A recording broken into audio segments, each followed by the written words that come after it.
Example 2 is going to give you some insight into how retirement works. Okay, so before we read through this example, okay, you guys are all relatively young, so you probably haven't thought too much about retirement. But what's going to happen is, when you get a well-established job, you're going to want to set up a retirement account. Okay, so during your working years, what you will do is you will make contributions to that retirement account. Okay, you might have so much money taken out of each paycheck and deposited into your retirement account. And then your retirement account grows through these regular deposits and through the interest, and it just builds up over your working years. Okay. And then eventually you retire. Okay. And then that nest egg that you've built up, that's what you have to live on. Okay. So once you've retired, you're not making any additional contributions to your retirement account because you've stopped working, but rather what happens is now money starts coming out of that retirement account. Okay. And that is what you live off of. So you might get a paycheck every month out of that account. And that's how you support yourself during your retirement years. Okay. So for retirement, there's kind of 2 steps to the process. Okay. First thing you've got to do is save for retirement. And then after that, once you retire, okay, you live off that money once you retire. Okay. So it is kind of a 2-step process, and that's what we're going to be looking at in example 2. Okay, so let's go ahead and read through this. A person establishes a sinking fund for retirement by contributing $7,500 per year at the end of each year for 20 years. For the next 20 years, equal yearly payments are withdrawn, at the end of which time the account will have a zero balance. If money is worth 9% compounded annually, how much money is in the account at the time of retirement? Okay, and then there's a second part to the question, part B. It asks, what yearly payments will the person receive for the last 20 years? Okay, so go ahead and read through this question. Okay, make sure you understand it before continuing with the video. All right, so what I'm going to do here, okay, this example really is going through both aspects of retirement, okay? You're saving for it, okay, and then living off the money, okay? So what I'm going to do is I'm going to highlight in yellow, okay, the parts of the question that have to do with saving for retirement, okay? And then I'll highlight in a different color the parts of the question that have to deal with living off the money that you've saved, okay? All right, so let's talk about saving for retirement first, okay? So you've got the person, they established their retirement account, and this is how they're saving. They're contributing $7,500 per year at the end of each year, and they do that for a 20-year period, okay? And then they start living off their money, okay? So then they've saved for a 20-year period, and then this next piece is talking about the next 20 years. So this is happening over a 40-year period. Keep that in mind, okay? So then for the next 20 years, equal yearly payments are withdrawn at the end of which time the account has a zero balance, okay? So you've got both aspects of retirement going on, okay? The yellow parts, that's where the person is saving for retirement, and then in the aqua parts, the person is living off the money that they've saved, okay? So let's talk about what's going on here in part A, okay? Part A, how much money is in the account at the time of retirement, okay? So you've got to ask yourself, is this more about saving for retirement, or is this more living off the money that you saved? Okay, well, you want to know how much the person has saved at the time of retirement. So right at the time that they've retired, how much money is in their retirement account? So this is basically how much money has been saved up. Okay, so I'm gonna write that up here. Okay, so this is basically how much money has been saved for retirement.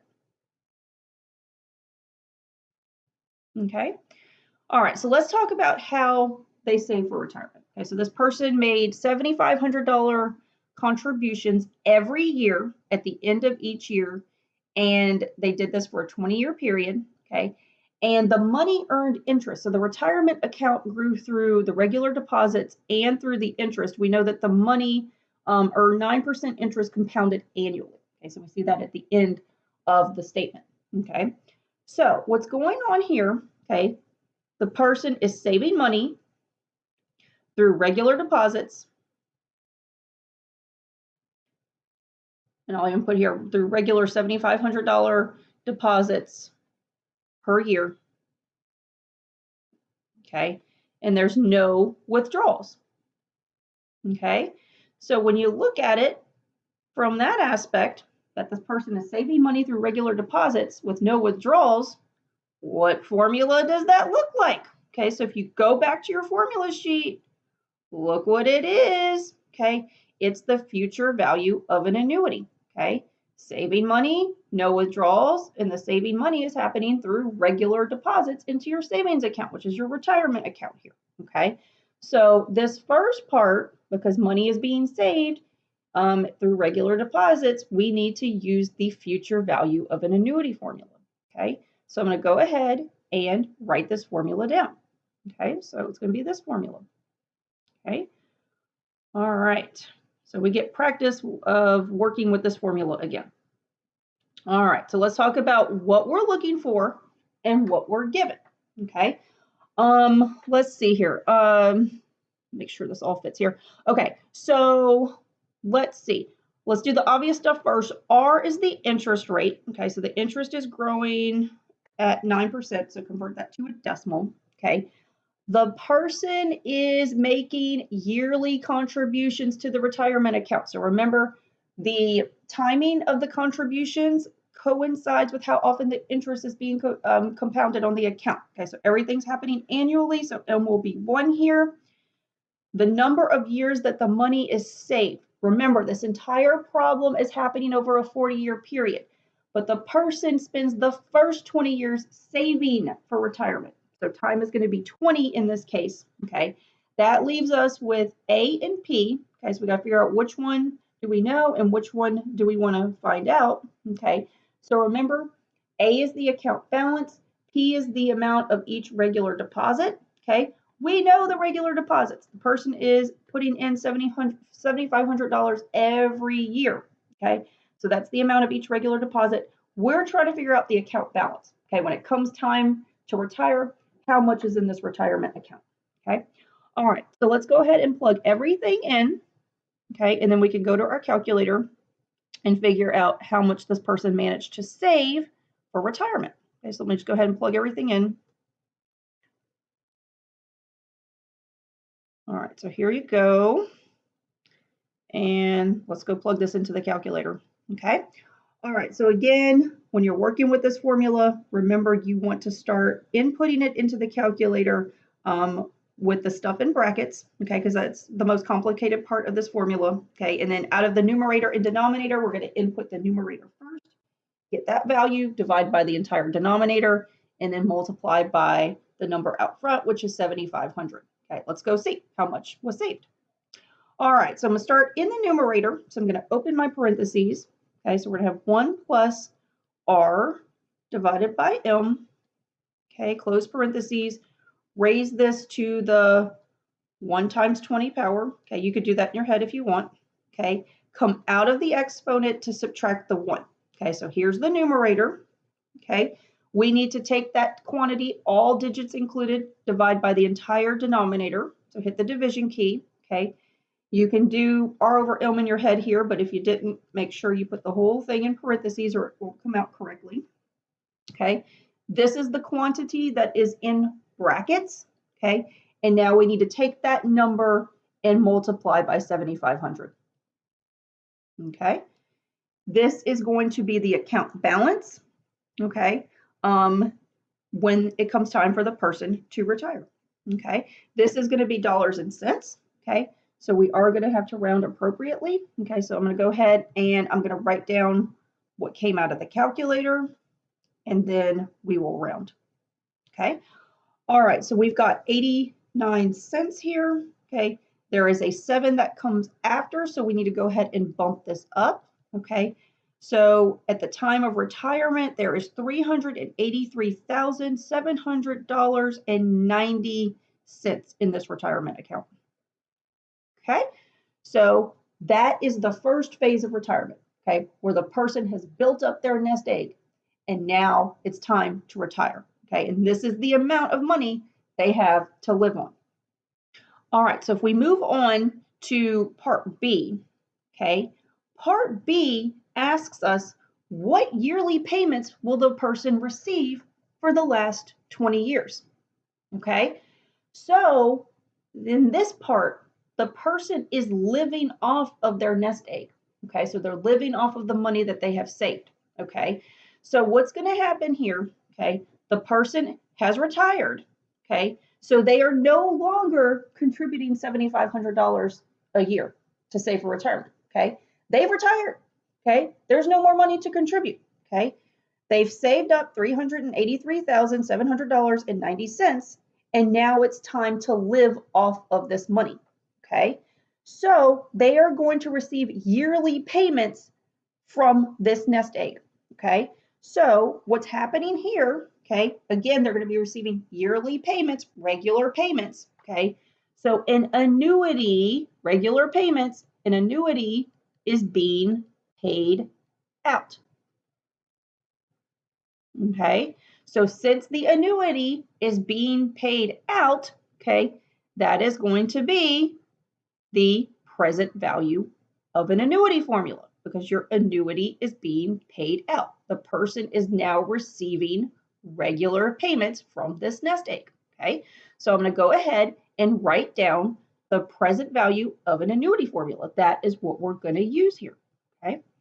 All right, so here we go. Here's the formula.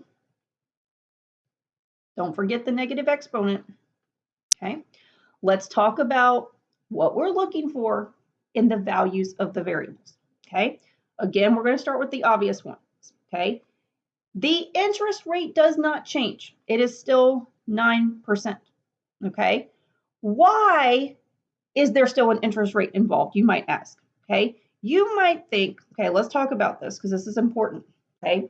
The person is going to receive yearly payments for the next 20 years, okay? So when they're living on this nest egg, you might think, okay, well, why don't I take this amount?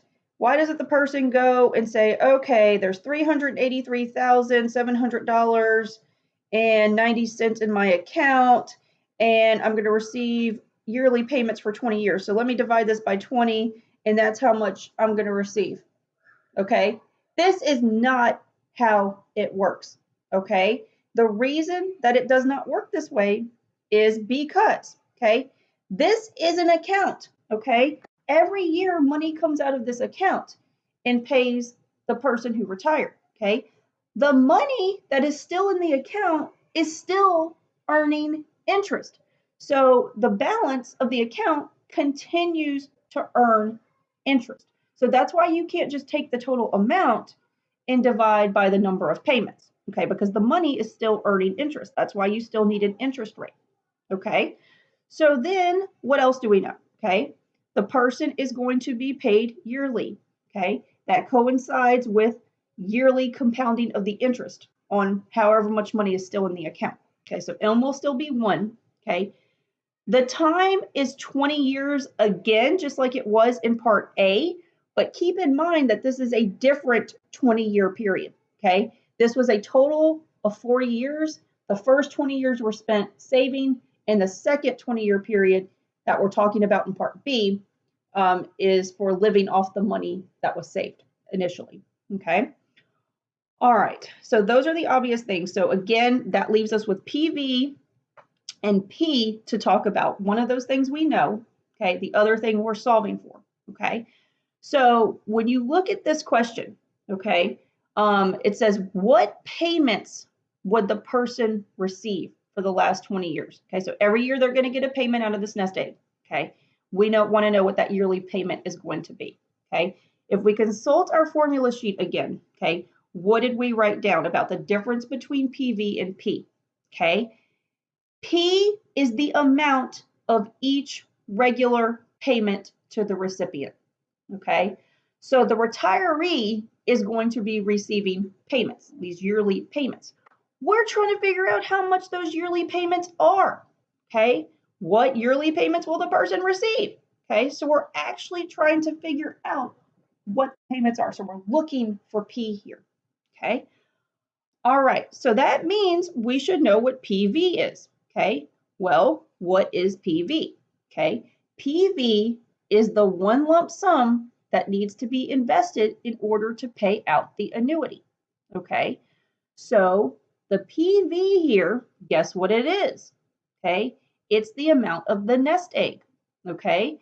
If this $383,700.90 is the one lump sum that is invested, okay, it's going to pay out the retiree over the next 20 years. Okay, so remember, whatever we calculate to be the yearly payment to the retiree, the person will get that, okay, every year. And then whatever's left in the account is still going to accrue interest. Okay, so this one lump sum is going to pay out the annuity, pay out the retiree over the course of the next 20-year period. Okay, so this is going to be the present value of the account. Okay, it's how much they ended up saving for retirement. Okay, that's how much money they had at the time of the retirement. That's the one lump sum that they're investing. Okay, so they get paid throughout their retirement years. Okay, so let's see how much they end up getting. Okay, so let's plug everything in. Okay, so here we go. We move over. All right, so let's plug into our formula. So PV is this amount, $383,790, or sorry, 383,700. I cannot talk today.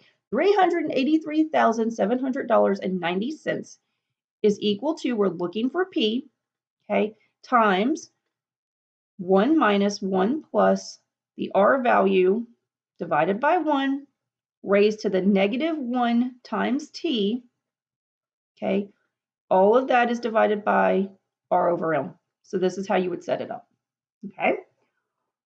All right, so we've got to solve for P here. What are these yearly payments that the retiree is going to be receiving, okay?